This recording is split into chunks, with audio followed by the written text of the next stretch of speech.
네, 여러분, 이번 시간에는요, 전에 선생님이 이야기했던 정사각형의 넓이를 구하는 공식, 직사각형의 넓이를 구하는 공식, 삼각형, 평행사변형, 사다리꼴, 마름모 이런 평면도형들을 구하는 공식이 어떻게 만들어졌는지 그 역사적인 배경과 원리에 대해서 설명을 자세히 해드리겠습니다. 자, 사람들은 왜 이러한 도형들의 넓이를 구하려고 했을까요? 시간이 많아서? 심심해서? 그래서 이런 도형의 넓이를 구하려고 했을까요? 아니에요. 생활에 꼭 필요했기 때문에 그래요. 자, 그럼 어떤 필요에 의해서 이러한 도형들의 넓이를 구하려고 했는지 알아볼까요? 옛날이나 오늘날이나 나라나 국가를 운영하는 돈은 어디에서 얻어지는 거죠? 맞아요. 백성들, 즉 국민들이 내는 세금으로 국가를 운영하는 거예요. 백성들이 세금을 내지 않으면요, 왕들은 그 나라를 운영할 수 있는 힘이나 돈이 없는 거예요. 따라서 반드시 나라가 만들어지면 그 나라에서는 백성들에게 어떻게 세금을 걷어들일 것인지를 생각하고 고민하기 시작한다는 거죠. 물론 오늘날은 세금을 다 돈으로 내죠. 그런데 옛날 사람들은 국가에 내는 세금을 주로 무엇으로 냈을까요? 네, 쌀이나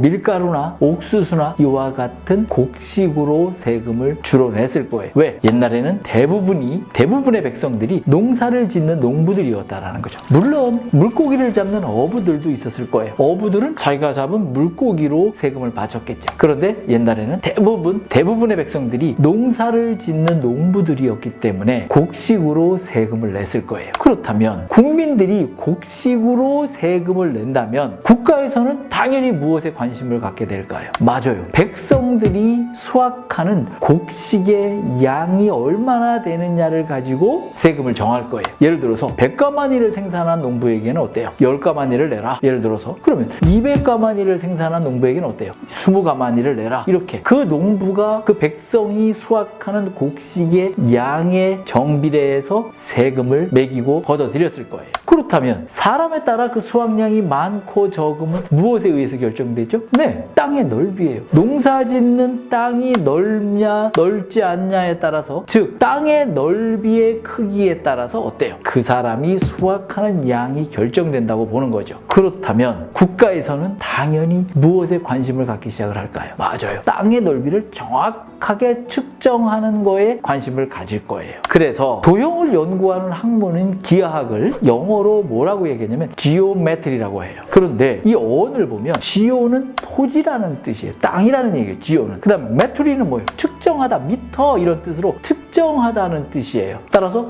geometry는 무슨 뜻이에요? 토지, 즉 땅을 재다 이런 의미가 들어가는 거예요. 즉 우리가 공부하는 도형을 다루는 기하학은 땅의 넓이를 측정하는 데서 시작이 됐다는 것을 쉽게 알 수 있다는 거예요. 그런데 어느 나라에서든 나라가 만들어지면 그 나라에서는 자기 나라의 독특한 방식으로 땅의 넓이를 쟀을 거예요. 그런데 이러한 땅의 넓이를 측정하는데 가장 훌륭한 방법을 썼던 나라가 바로 뭐냐면 어느 나라냐? 바로 4,000년에서 5,000년, 약 4,5,000년 전에 고대 이집트에서 땅의 넓이를 측정하는 방법이 가장 좋았다는 거예요. 이집트는요, 아프리카 북쪽에 있는 나라예요. 그런데 이 이집트에는 무슨 강이 흐르고 있죠? 네, 나일강이 흐르고 있어요. 그리고 이 나일강을 뺀 나머지 주변은 다 뭐예요? 이집트는요, 사막이에요. 국토의 거의 대부분이 다 사막이에요. 무슨 사막이죠? 사하라 사막이라고 들어보셨나요? 이집트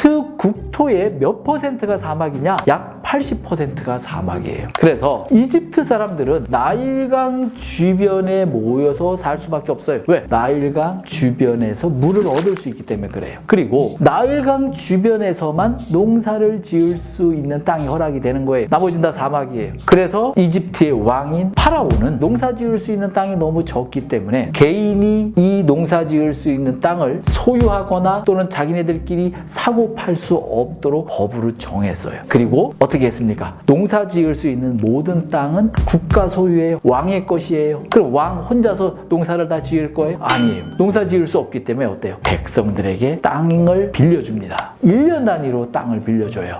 그런데 땅을 빌려줄 때 한 사람에게는 안 빌려줬대요. 여러 사람이 같이 경작, 즉 공동 생산할 수 있도록 여러 사람에게 동시에 1년 단위로 농사 지을 수 있는 땅을 빌려줬다는 거죠. 왜냐하면 한 사람에게 빌려줬다가 그 사람이 아프거나 사고를 당해서 또는 죽거나 해서 농사를 지을 수 없으면 그 귀한 땅은 1년 동안 농사를 짓지 못하고 버려둬야 되기 때문에 그러는 거예요. 그래서 이집트는 공동 생산하고 공동 분배하는 이런 공동 사회의 그런 구성을 하게 되었던 거죠. 그래서 자기네들이 공동 생산한 것 중에 어떻게 일부를 국가의 세금으로 바치고 그 다음에 어때요? 나머지를 자기네들끼리 똑같이 나누어 가졌다는 거죠. 이러한 과정에서 이집트에서는 땅의 넓이를 정확하게 재기 위해서 노력을 합니다. 그래서 다음 시간부터는요, 이러한 땅의 넓이, 즉 정사각형의 넓이, 직사각형의 넓이, 삼각형 모양의 넓이들을 이집트인들이 어떻게 구하게 됐는지에 대한 이 과정을 선생님이 설명을 해줄 거예요. 그럼 오늘 평면도형 이 부분에 대한 선생님 설명을 들은 거에 대해서 한번